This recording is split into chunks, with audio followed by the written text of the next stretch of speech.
दुआ साहब, 25 जून 1975 को इंदिरा गांधी द्वारा लगाई गई इमरजेंसी से बीजेपी काफी खफा है। उनका कहना है कि उस समय लोकतंत्र की हत्या की गई थी। तो इस बारे में आप क्या कहना चाहेंगे? जर्नलिस्ट महोदय, इमरजेंसी 75 में लगी, 50 साल का ये लोग सिल्वर जुबली मना रहे हैं। कुछ सपोर्ट में है, कुछ विरोध में है। बेसलेस मुद्दों को लेकर जो बीत गई सो बात गई, तो बात को लेकर ये हाय तो वह मचाते हैं। हकीकत तो ये है कि जब इमरजेंसी लगी थी तो नौकरशाह बहुत मनमानी कर रहे थे, काम चोरी कर रहे थे और जनता त्राही त्राही कर रही थी। उसे मुट्ठी में लेना, उसे सुधारना सरकार के लिए बहुत मुश्किल हो गया था। और ऐसी सूरत में इंदिरा गांधी, जो प्रदर्शनी कहलाई, जो विश्व में मानी हुई जानी हुई हस्ती थी, उसने सभी नौकरशाह को नाक में नकेल कस दिया था। वो इमरजेंसी था कि सुबह उठो, शाम तक काम करो, छुट्टी नहीं, बेईमानी नहीं, शैतानी नहीं, चोरी नहीं। आज इमरजेंसी नहीं है, लेकिन हर तरफ चोरी ही चोरी है, डकैती ही डकैती है, घपला ही घपला है। और तो और हमारे आदरणीय माननीय सम्माननीय प्रधानमंत्री जी, जो बार बार कहते हैं मैं खाली झोला लेके आया था, झोला उठा के चला जाऊंगा, झोला भर गया है। अब झोला भर गया, फिर भी जाने की नाम नहीं ले रहे। हर तरफ लूट का बाजार गर्म है। इमरजेंसी से भी बढ़कर करके आज हमारे सामने मुद्दा है, क्या हमारे देश के प्रधानमंत्री या हमारे जो जनप्रतिनिधि झोला तो छोड़िए साहब, बोरा में भर रहे हैं, कट्टा में माल भर रहे हैं, इनका पेट भर ही नहीं रहा। जनता महंगाई से त्रस्त है, हमारे नौजवान को रोजगार नहीं मिल रहा, जो वादा किया वो पूरा नहीं करते।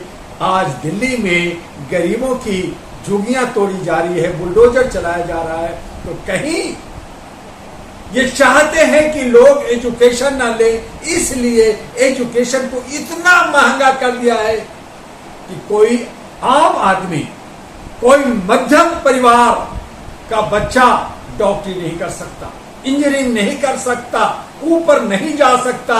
यही जो सामंतवादी हैं, पैसे वाले हैं, यही चाहे पढ़ें या ना पढ़ें, चाहे कम नंबर लाएं, ये डॉक्टर बनेंगे, इंजीनियर बनेंगे, बैक डोर से आईएएस और आईपीएस बनेंगे।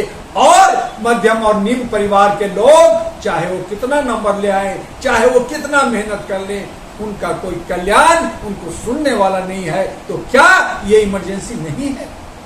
लोग विरोध कर रहे हैं। कांग्रेसी कह रहे हैं कि संविधान की हत्या हो रही है।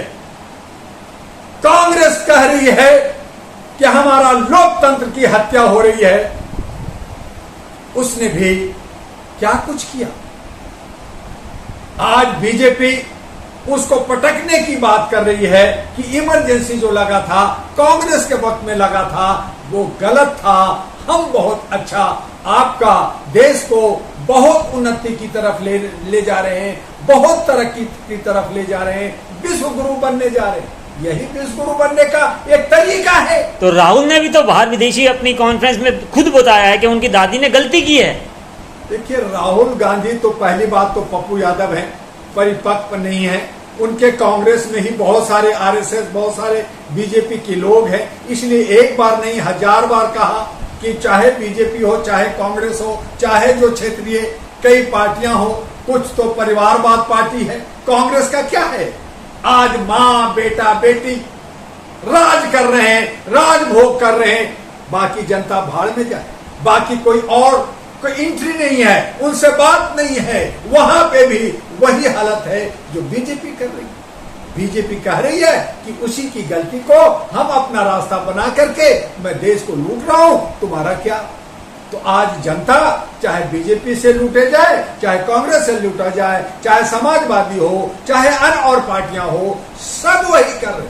देश के अंदर किसी में राष्ट्रभक्ति नहीं है, समाज को आगे ले जाने की नहीं है, हमारे नौजवानों की मुस्तकबिल, उसकी भविष्य बनाने की चिंता नहीं है। और यही वजह है कि आज 150 करोड़ की आबादी में ज्यादातर लोग त्राही में जी रहे हैं, सब दबे हुए हैं, सब डरे हुए हैं, सब सहमे हुए हैं। जैसे इजराइल अमेरिका मिलकर के पूरी दुनिया को नचा रहा है, वैसे ही हमारे भारत को मोदी जी अमित शाह नचा रहे हैं।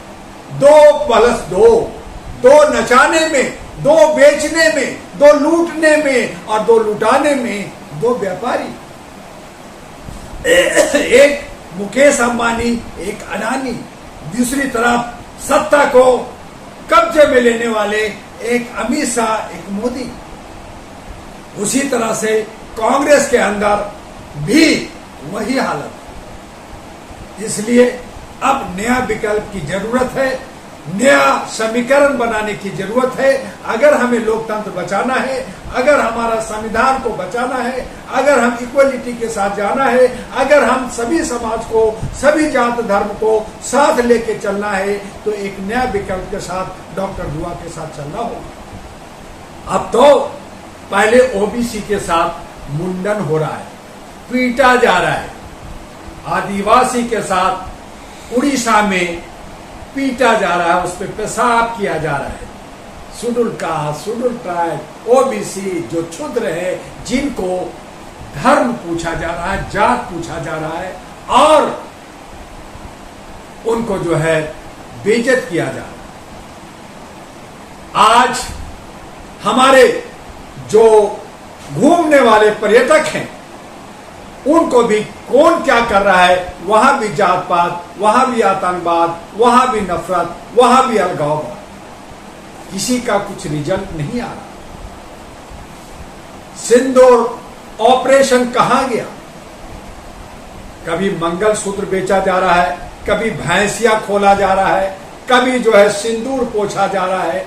अरे मेरे भैया, जो शादी किया है उसे पता है कि सिंदूर की कीमत क्या होती है। औरतों की अस्मिता लूटी जा रही है, बेविचार हो रहा है।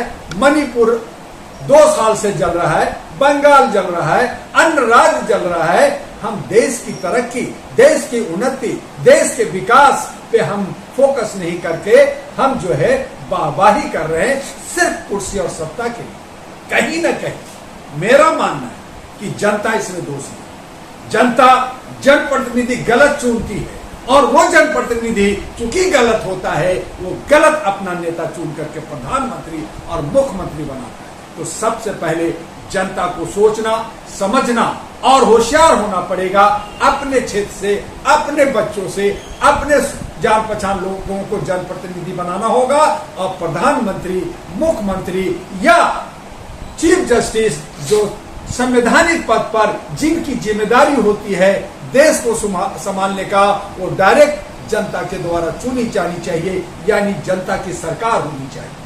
हमारा इलेक्शन कमीशन सरकार के पट्टू ना हो, हमारा ईडी, इनकम टैक्स, सीबीआई सरकार का पट्टू ना हो, लेकिन वो जो है स्वतंत्र हो, हमारा न्यायपालिका स्वतंत्र हो, तभी हम मानेंगे कि ये इमरजेंसी नहीं है और हम सब लोग सुख शांति के साथ, संविधान के साथ जी रहे। अगर ये तमाम ऑथोरिटी को सरकार अपने कब्जे में रख करके अपनी मनमानी करता है, तो इससे बड़ा इमरजेंसी क्या हो सकता है? आप सोचिए, समझिए और इनकी जाल में मत फंसिए। ये हमेशा भटकाते हैं और हमें और आपको दबाते, कुचलाते और मुख्य मुद्दा से भटकाते हैं। सावधान हो जाइए। डॉक्टर दुआ के साथ, नया विकल्प के साथ आगे बढ़िए। बस आज इतना ही, फिर मिलेंगे। आपका डॉक्टर एबी दुआ, अहरा एनपी का राष्ट्रीय अध्यक्ष। जय हिंद, जय भारत।